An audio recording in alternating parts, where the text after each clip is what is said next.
Hi, I'm going to talk about baitcasting reels and how to use it.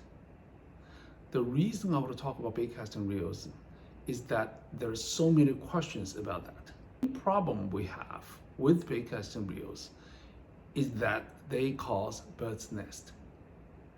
The reason we have a pile of line on top of a spool is because we're out. The lure ascends by pulling the line out, okay? And it goes faster and faster to the point that it slowed down, and then it started to descend. When it started to descend, the spool continued to run at the same speed as if the line was pulled out when the lure was ascending. So the spool keep on running. We call this overrun because the spool runs faster than the line. The line doesn't get to pull out of this guide fast enough. So that will create a big overrun inside of this, on top of the spool. There are many ways to deal with this. We try to deal with this problem. Actually, baitcasting reels are invented. Baitcasting reels were invented before the spinning reels. They were invented by the people who are familiar with the clock, your grandfather's clock, and the wristwatch that you're familiar with. Now, what do? Is that they found that if they can create something that we called resistance.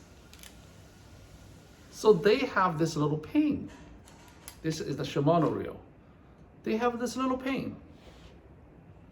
They have this little pin that you can push them out. You can push them out.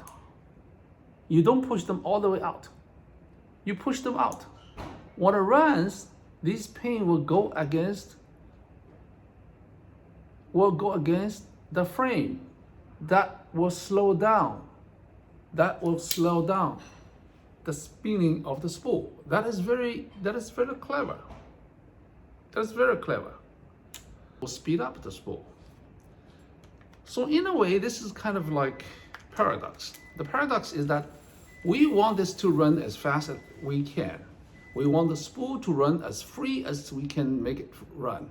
But on the other hand, we want to control it so that it won't run too fast. What does that mean? It means that we want it to run when it is coming out. The line is going out in a fast speed. But when it slows down, we want that not to run as fast.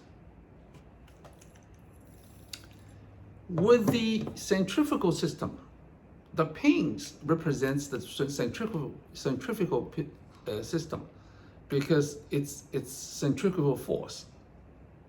Okay, with this centrifugal system, every time it runs in a faster speed, the pin comes out and will slow down. Will slow down the spool. The benefit is this. If you use a centrifugal system, okay, surely you have less of a backlash. You have less of the bird's nest. Because the backlash is controlled by the pin. The more pins you have out, the less the backlash you get, or less the possibility of backlash you get. But the drawback is that you get less of a distance. Now, the question is, how do you set this up?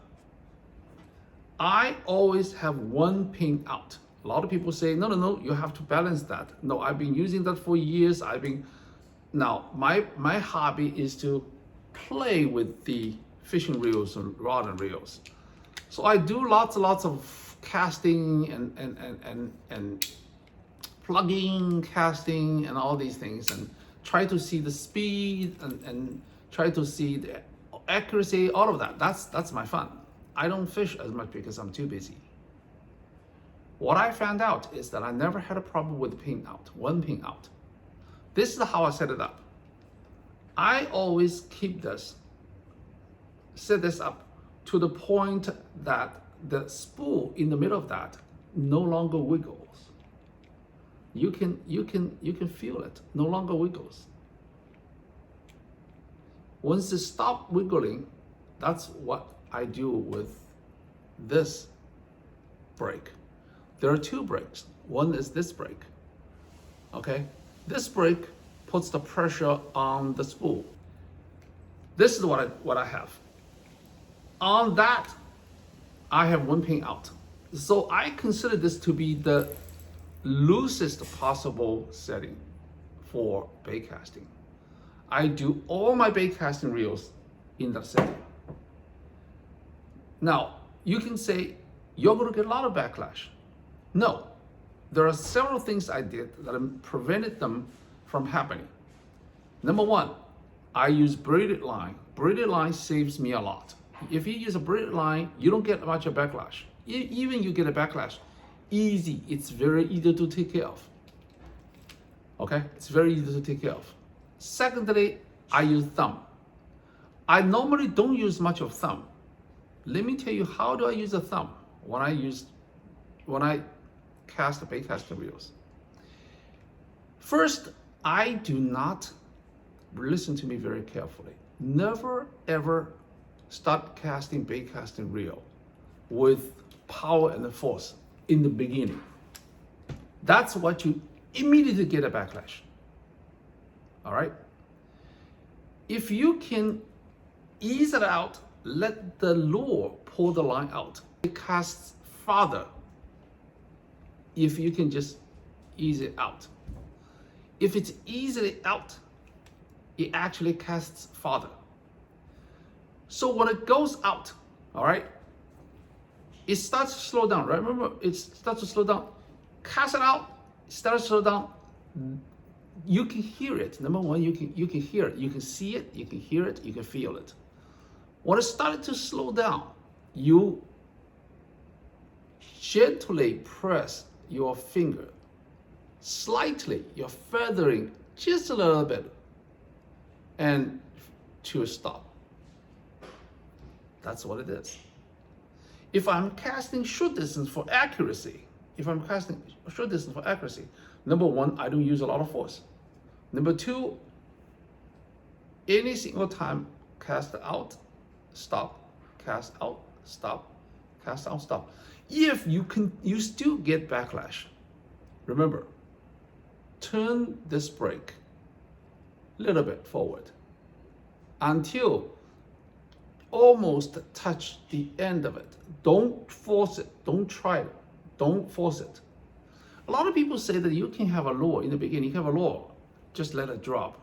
If it doesn't drop much or drop slowly, then that setting is good.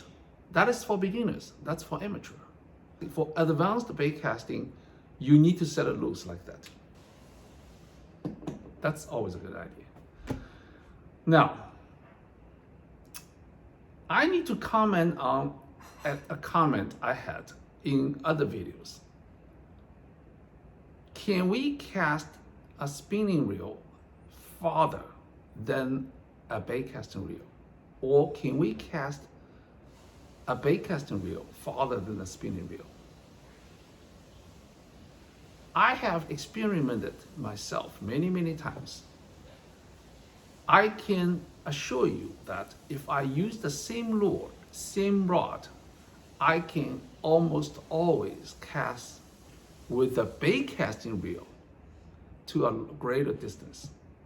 But if I power the bait casting rod in the beginning, I get a bird's nest. Not only I do not get to the same distance or farther or greater distance, I will get bird's nest. If I want to go out and just use a rod and bang, just cast it out, I would rather use a spinning rod and reel. But if I want to go out and cast it gently out, I can actually cast farther with a bait casting reel.